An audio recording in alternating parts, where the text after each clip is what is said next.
Hi everyone, thank you for joining me. Today I'm going to give you an overview of the rules for Wayfinders, a game published by Pandasaurus Games. And this game is for 2 to 4 players, takes roughly 25 to 45 minutes, and is for ages 10 and up approximately. So, let's have a look at the game components. The first item that I'll point out is the starting island tile. It's a tile that has a colored background. Then there are 3 different types of island tiles. There are 15 red tiles, 15 blue tiles, and 15 yellow tiles. In addition to this, there is a hanger board, and each player has a number of different items or components. 1 airplane, 5 worker meeples, and 10 of these little airstrip cubes. And there are enough components for 4 players. Then there are resource tokens. The resource tokens are red, gasoline, yellow, tires, green, parachutes, purple, headphones, and dark blue propellers. In addition to that, there is a resource bag where you can mix all of your resources in and draw them at random. And there are 4 different player rule cards or reference cards. Okay, that is an overview of the components. Now let's walk through the board or the game setup. So to start with, each player takes all of the player components of their color. Then all of the resource tokens go into the resource bag. Shake that up. And then each player takes 1 random resource token to start the game with. After that, you take the starting tile and place that in the middle of the table. And then you take your red tiles and count out 9 of those.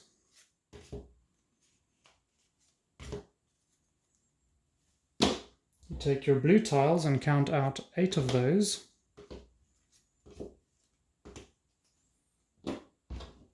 And you take your yellow tiles and you count out 7 of those.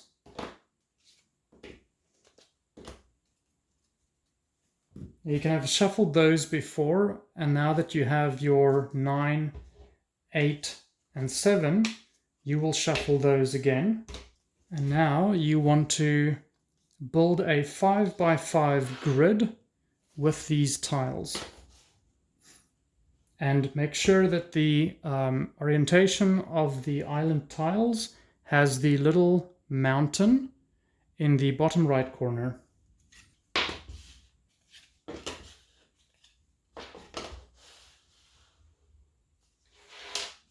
The starting island will go in the middle of the board. So that's the one right there.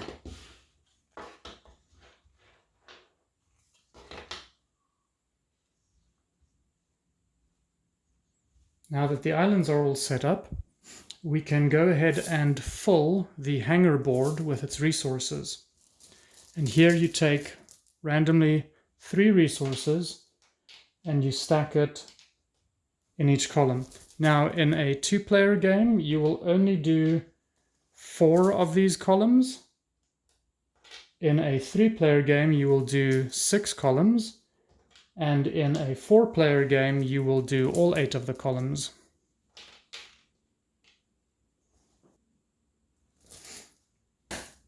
Now the starting player is selected, and you select starting player based on the player that was most recently on an airplane. So I'm going to say the orange player was the last player to be on an airplane. So they put their airplane down and they put one of their little airstrip tokens on the first player spot. And then the blue player, I'm just going to do a 2-player setup here, does the same and puts theirs in the second spot. And at this point, the game is all set up and ready to go. Now let's go through what a round would be like. In your round, each player can do one of two different actions. The first action would be to take one of their meeples and place it on the hanger board in one of the columns that have resources in them. And you can do that once per turn, and then you would end your turn. That's one of the actions. The second action that you can take is to return all of your workers from the hanger and then claim resources. That would be the first step of that second action. Then after that, you can move your airplane on the board. Once you've moved your airplane and purchased any airstrips on islands that you've crossed over that you want, you would then discard any resources that you have in excess down to 3, and you would refill the hangar. And the player reference card has a very handy little reference to that. So in this case, the orange player decided to place his meeple on the board and would end his turn. In the next turn, he could essentially say, I want to bring my meeple back, claim that green token, bring the meeple back, and then, because he has a green token, he could, if there was a green island in any of the orthogonal spaces from the starting island, he could move to that island. But since there aren't any green islands, but he has a purple, he can move on to a purple island. Now, when you move your plane, there are a couple of things to take into consideration. The first part would be to actually pay the cost of any islands that you fly over. And in this case, this island has a cost of 1 purple, right? Because there's a purple mountain in the corner.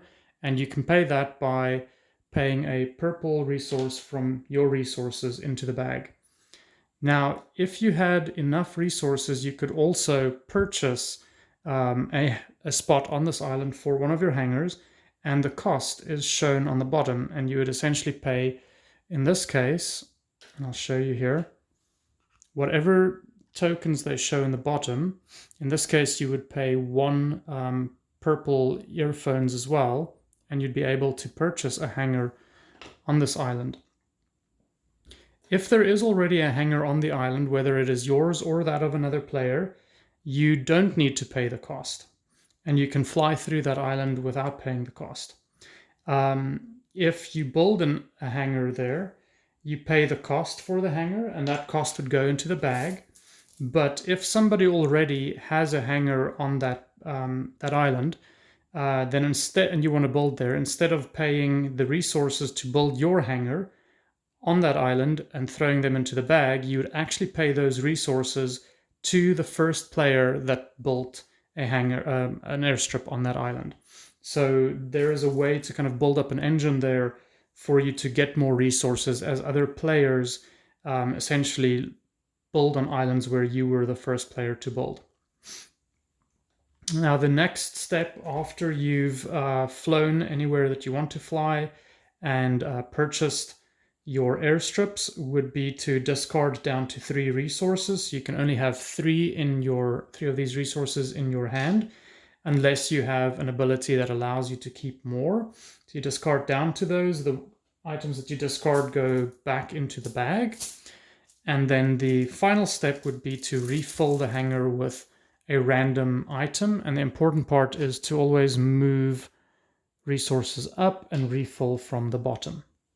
Okay? So a couple of important things to note about movement. Again, you can only move orthogonally. So in a straight line, you cannot move diagonally. Any island that you cross over, you have to pay for based on the color of resource that is in the bottom corner, unless you have an ability that allows you to not pay that cost. So that gives you the idea of what a basic round looks like. The game basically ends when any player has 2 or fewer of these airstrips left to play in their round, and then after that is triggered, then there's one last round for the players to finish up before scoring happens. Now, how does scoring work? Scoring essentially works by taking the islands on which you've purchased an airstrip, so you have to have an airstrip on an island to be able to score it, and then adding together all of those islands with the top left number on the island. Then there are also certain islands that give you an ability to add to your score, and those are the those are the blue islands, right? So they give you end game scoring. This one, for instance, will allow you to score 3 points for every island that you have that is a red color where you've built one of your airstrips, including this island. And there are numerous of those types of scoring islands with different types of scoring abilities, and all of them are described on the reference card. There are also islands that give you permanent abilities throughout the game, and those are usually shown with what looks like almost an hourglass, and that would be the sign that shows what this permanent ability is. And in this case, this permanent ability allows you to take any yellow resource that you have and use it as any other resource. And that is also explained on the reference card. And then there's one more type of card, which are essentially these cards with the little white square and the colored dial inside next to the scoring number. And these essentially allow you to immediately, when you build a hanger on them, to pick up a resource, any resource from the bag.